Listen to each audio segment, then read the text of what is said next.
Welcome once again to the Zach Carpenter Show here on the Bear Network, BCHS.TV, available to you through YouTube. Just search for it, find it, click on the subscribe button. It's absolutely free, and it'll notify you anytime any of our programs are produced here in Studio H12 at Bradley Central High School. And Mr. Gwen Schroyer's class with the students working behind the scenes to make things happen. Being joined now by Coach Zach Carpenter, who had a big win last night at McMinn Central on the road. Wasn't a district game, but nevertheless another good win. We've won 7 in a row, 14-15. Zach, before we start, tell us who you brought today, these young guys here. We got Hunter here and Raheem. Raheem's a junior for us, and Hunter's a sophomore. Raheem Brownlow, Hunter Fields there, and we've seen them play a lot this year.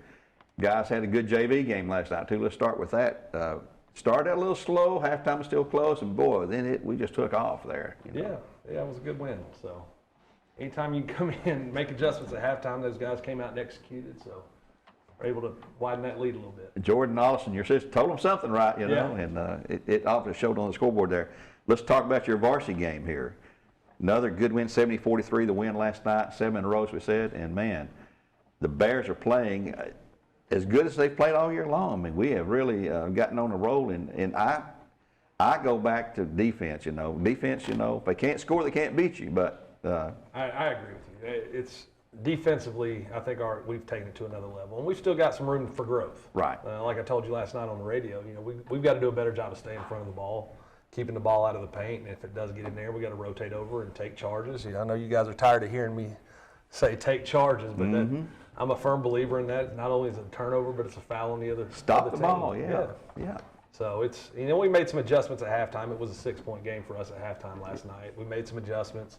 I thought Caden did a nice job on Massengale in the second half. He had 11 at halftime, ended up with 13 for the game. Yeah. So I thought he stepped up, and it was a team effort. So it was really a really good team effort there. Raheem, let's talk with you here for a minute. Give us your background. Where'd you play middle school ball at? I was at Cleveland Middle. Yeah. All 3 years. I never transferred, and my brother, he go to Lake Forest. Jeremiah. Yep. And what is he, a 7th or 8th grader there? He's an 7th grader. 7th grader, yeah. 7th grade. I've seen him play football and basketball down there. Do you play other sports here at Bradley besides basketball? No, I thought about football, but I was like, nah, just stick with one sport. I decided to stick with basketball. And you're a junior. Yes. You got another year there behind to play too. Hunter, what's your background? Where are you from? Where'd you play middle school? I went to Lake Forest all 3 years, and I do have a younger brother that plays basketball at Waterville Elementary. He's in 5th grade. And do you have any other sports going on here at Bradley Central besides basketball? Yes, sir. I play tennis. Oh, do you? For Coach Elrod? Yes, sir. And this year you're going to have the luxury of having a great brand new tennis court. It's really, really nice. Yeah, I'm excited. That other tennis court was rough. Yeah.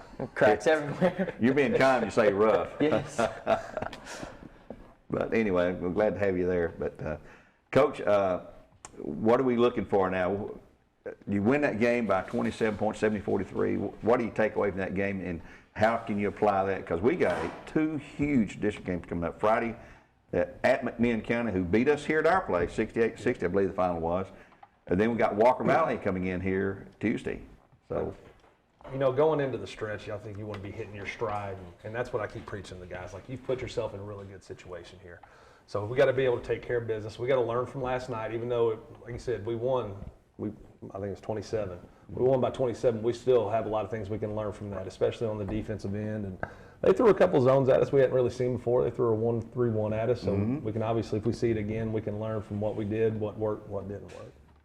well, what's the tough part being a Bear in a basketball program? I ask these athletes, you know, the girls, I ask the wrestlers and all that. I mean, I know it's fun when you're out there playing on the court. Is practice the hard part of it? Yes, it is the very hard part. Because I've heard this man tell me over and over this year, he is hard on you guys in practice, and I guess that's what it takes to make you the team you've got, you know. Steve Forbes once said it, you want to make practice hard so the game's easy. Right. And I'm a firm believer in that. Make it hard so when we do tip it up and the lights come on, that's the easy part. Well, it's a good win last night, a good crowd over there. We knew they would be there, and we're going to have some really good crowds. Next Tuesday is Pink Out night, and then Friday's going to be senior night, so you're going to have some seniors to honor and recognize and all that. And we'll have the elementary schools here again next Friday night. We'll have, I think 2 more coming in on Friday night, so it'll be a great atmosphere, good crowd. We're excited. Yeah, sure will. Then we're going to start the district on February 15th, but that's down the road there. We've got good scoring from multiple players, and we've had different players from game to game and varsity step up. And they may have an off game one night, but there's teammates there to pick him up. And as you said, it's a team game, and it's not one guy who's going to win the game for you, not one guy's going to lose the game for you, but it takes the combination of the team play. And the team seems to really enjoy playing with each other. Just watch them out there, warming up, goofing off a little bit sometimes, but then during the game they take it serious, and man, they're looking for the other player and get that ball moving down the floor. I think this team's gotten really connected over the last month.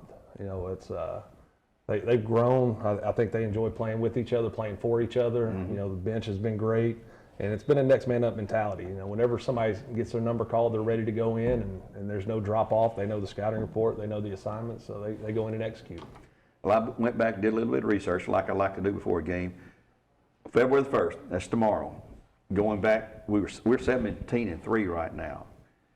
And you have to go back to February of 2004 to find a better record than 17-3. We were 20-2 February the 1st in 2004. That's 19 years ago, if my math is correct. That's a long time ago, so something's clicking, The team, you got some good people off the bench come in. J.D. Carpenter comes in and really gives you a spark, I think, in the post position. You got Macias coming in if he's not starting, and you've got your rotation figured out, I guess.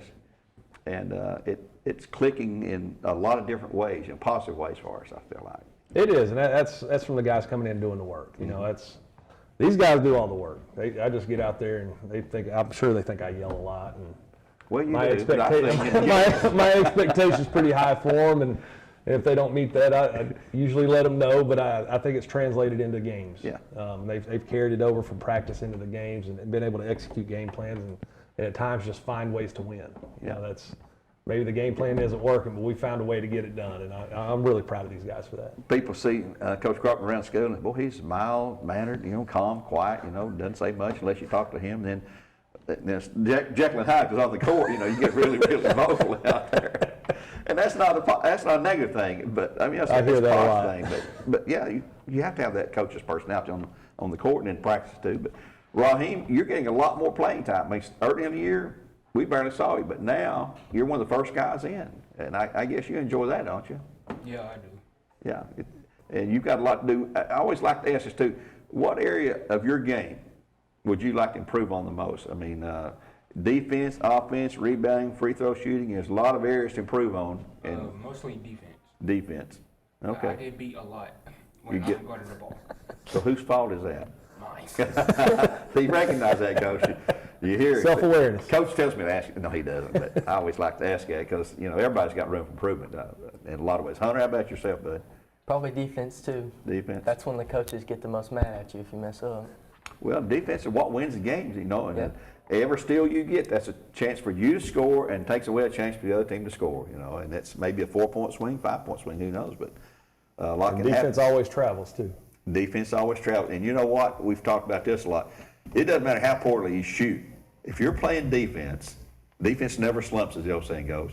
If you play defense and get the rebounds, you got a good chance to win no matter how poorly how you shoot. I was telling an example of Coach Reuter. I was doing the Cleveland State game last Saturday, in the girls' game. They shot 20 of 90 for the game. 20 of 90, 22.2%. 40 offensive rebounds won the game. Wow. Shot 22%. That just goes to show you. I've never heard of a team taking 90 shots, but they did. That's a fast game. That's a fast-paced game. A lot of them were wide open layups that they'd be wide open, miss a layup, get the rebound, miss it again, and miss it a third time. It's crazy. It was comical almost to the point where they couldn't hit one if it fell out of the boat, as the old saying goes. But it just shows, that the point is, you can shoot as poorly as I've never heard of a team shooting that bad, really, with that many shots, but then still win the game. But that's why I want you guys to crash. Yeah, and sometimes, you get the trash baskets, they call it sometimes, And Caden, boy, he's good. And JD's good at getting in there too and working those boards over. And a lot of times you'll get a basket or you'll get a foul and a basket. And it's just part of the game. But what would you like to see your team? There's always room for improvement. You say. What would you like to see them doing a little better? Is it defense, I guess? Take the defense, the communication. I've been saying it from day one since I took the job last year. Communication is big. We've got to get better at that. And even more so pushing the pace of the game at times. You know, I'd like to see us get out and run, hit aheads, get layups, get early opportunity threes. But it's small things like that I would like to see. It just the intensity overall, take it to a whole new level. Just improve a little bit every time. A little bit every time. Be comfortable being uncomfortable. And when you're facing a zone like we were sometimes last night, transition is important there because you got to get down the floor before they get a chance to set that zone up. Exactly. You get some easy baskets that way. But Exactly. let's talk about Friday night, McMinn County. We've seen them here. They beat us 68-60. Coach Casey, he's an older guy. I mean, he's not old like me, but he's an older guy, veteran coach. He's coached a lot of years. And he's got his guys playing really good. And he seems to be a coach that knows the game and knows how to implement his players' skill set. He's a very good coach. And one thing that impresses me with their guys is, how hard they play. When they're cutting, when they're going to rebound, when they're pushing in transition, man, they're going hard. And they know their roles. They know their strengths, and they play to their strengths. And he does a nice job of getting them to buy in and accepting those roles. And that's why they're where they're sitting at in the district. Well, Cleveland has one loss, McMinn has one loss. We've got 2 losses. And Cleveland's got Walker Valley Friday night. We get Walker Valley next Tuesday. And we got McMinn this Friday. Yeah. So, right now it's up in the air. It really is. And we control our own destiny. I told them if we went out, then, we can finish anywhere from first to third, I believe. Right? Yeah, first to third. We just got to take it one game at a time, not look past McMinn County, and get ready for them on Friday. In McMinn County, we look at Cleveland and Walker Valley as our 2 main rivals, but boy, McMinn County looks at Bradley Central. Hey, we're their bitter, hated rival, and they don't hate us. We great people. We get along good with them. They get along with us, and we work good together. And especially in the media, we have to work with each other. We're getting help on stats and things for games coming up, stuff like that. But it's going to be a fun night, Friday night. It is. I expect a great atmosphere over there. It's going to be a hard-fought game, and we're ready for it. We're excited about it. So. They'll be laying for us again, Yeah, I know it. Like nothing better to make their year to beat us twice, I know it. Because we got them twice last year, I believe, didn't we? No, they got us twice. Oh, they got us twice last year? Yeah. Oh, wish I hadn't brought that up. I brought it up last night after the game. Oh, okay. Well, there you go. That's what the coach knows all about that stuff. Raheem, Hunter, glad to have you guys with us today. Thank you. And good luck. Stay injury-free. And let's get ready for the postseason here coming up. And Coach, thank you as always for being here for our weekly shows. Thank you. We'll do this all again next week. That's the Bear Network, BCHS.TV. Find it through YouTube. Until next time, this is Gary Oldman saying so long for now. God bless and go Bears.